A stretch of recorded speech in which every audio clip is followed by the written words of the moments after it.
Here's one of my gangstalkers.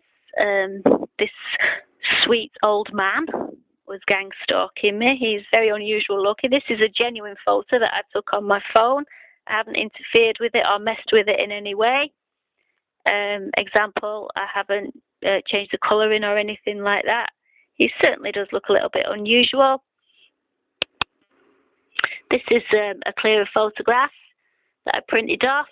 He has some very unusual traits. I'll explain what he was doing, and I think it's worth having a little tour of this sweet old man to have a good look at him. He's very unusual, and what he was doing was extremely sick. He's old enough to know better. I think his eyebrows deserve a mention if you look at them. They're very, very dark, and if you look at his hair's white.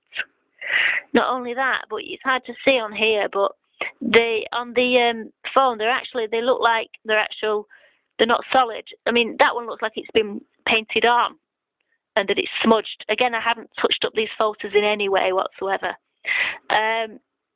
If you look at that, it looks like it's smudged, and that one does as well. But very odd, especially as he's got white hair. But what is apparent is that these are quite see-through. You can actually see other eyebrows underneath, but it's like they're like a transparency, like they're placed over the real eyebrows. It's quite difficult to see on here. And also the eyes. The eyes have white underneath. The white underneath the eye, the iris or whatever it's called, is actually whiter and a different shade of white than the white of the actual eyeball. And that is true of this eye also. The white underneath. And it's also an unusual trait to have white underneath your eyes. If you look at it, it's whiter than the white in the eyeball. So I'm just wondering if he's wearing some kind of contact lenses. Do his eyes, the black of his eyes, do they go all the way down? And he's got some contact lenses to make him look more normal. But it's certainly very apparent that they're a completely different colour of white. And also people don't have white underneath, not that much. So there you go. And if you look at his nose, there's a big scar there. Well, it looks like a scar. I'll call it a scar. I don't know what it is. That goes all the way across his face. Goes all the way from there to there. And there's also this very strange formation. Some people can see it, some people can't. That looks like, to me, that looks like a sort of a lion, or a lion's head with a hand in its mouth. Again, some people can see it, some people can't. I'll just still it for a moment.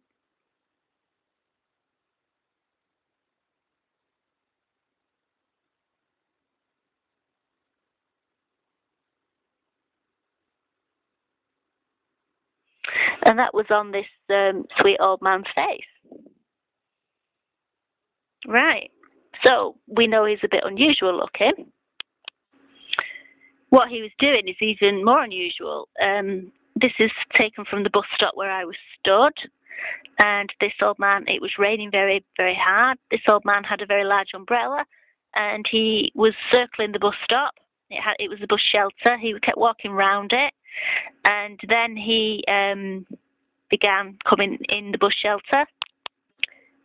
There's a picture of him in the bus shelter, and he stood very near me.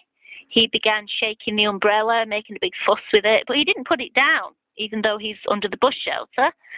And he kept twirling it round. And I felt he was trying to get my attention, particularly to the umbrella. At this point, I hadn't noticed that the umbrella had the name of my dead pet on it. Now, the dead pet that the Gangstalkers killed, and they killed the name of my dead pet that the Gangstalkers killed, and which they, for the past 2 years, have used to harass me in various skits and things like that. So there he is again. He stood to the side of me again with the umbrella up. under the bus shelter.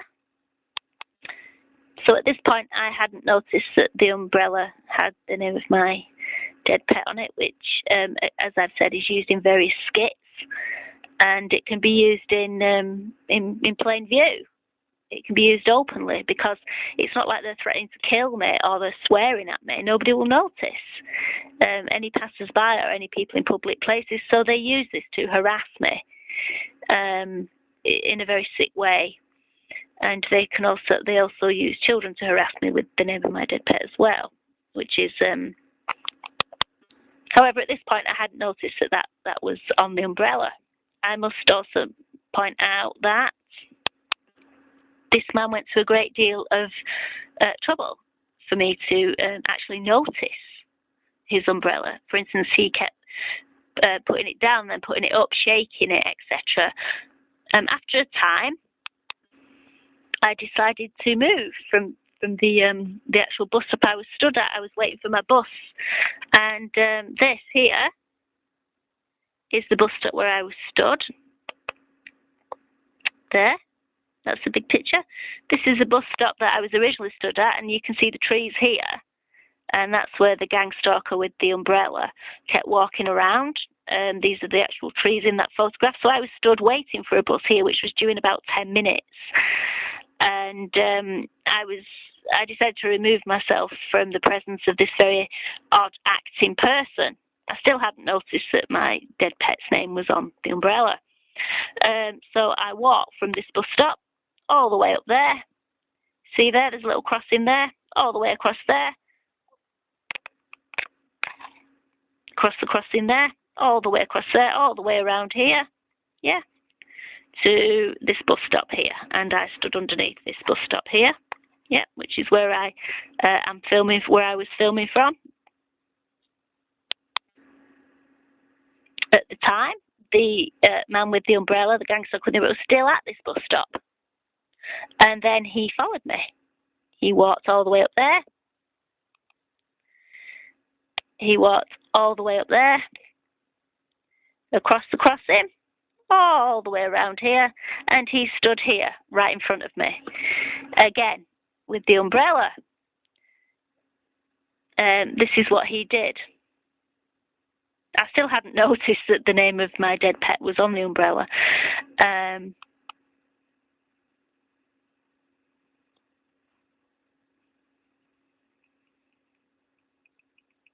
Okay, he stood there right in front of me. He doesn't know that I'm filming him, by the way. I'm doing it discreetly. He walks closer to me, has looked straight at me. Looks straight at me. Yeah, I'm looking at you, mate. Turns round, flashes. Just stood there, flashes the umbrella with my dead pet's name on it in front of me. Looks round, makes sure I'm looking. Yeah, I'm looking. You've got my attention. Twirls it around, does it again. Just stands there. So we'll see that again. Stood in front of me. He's looking. Looks straight at me. Walks over, looks straight at me. Turns the umbrella round so I can see the name of my dead pet, which is on it, which I do now notice. Looks at me. Are you looking? Yeah, yeah, make sure he's got my attention. Does it again. Twirls it round and just stands there. Do it one more time. Bear in mind that he's followed me. Bear in mind that I have checked it out. There are no country clubs. There are no umbrella manufacturers. There are no clothing brands. There he goes. Yeah, looking at me. Yeah, you've got my attention. Whoa, he's showing it me there. Yeah, yeah. Turns round. Yeah, make sure he's still got my attention. There he goes again. I'd also like to point out that the bus stop that I'm at, this one here, goes to a completely different route than the one over the road that I was at. There you go, he's looking at me. Looking, having a right good look at me. Whoa, he shows it me there, yeah, yeah. He really wants me to see it.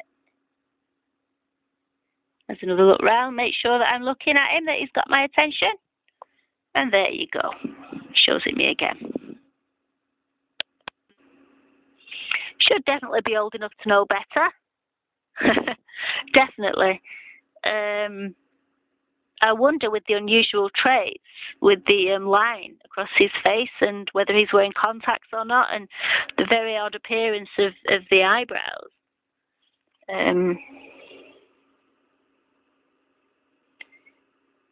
You know, he's very,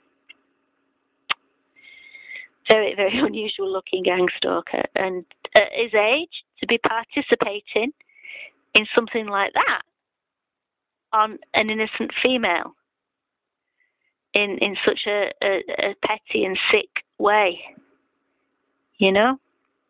Okay. I'll zoom out there so you can see his white hair. Okay. Thank you. God bless.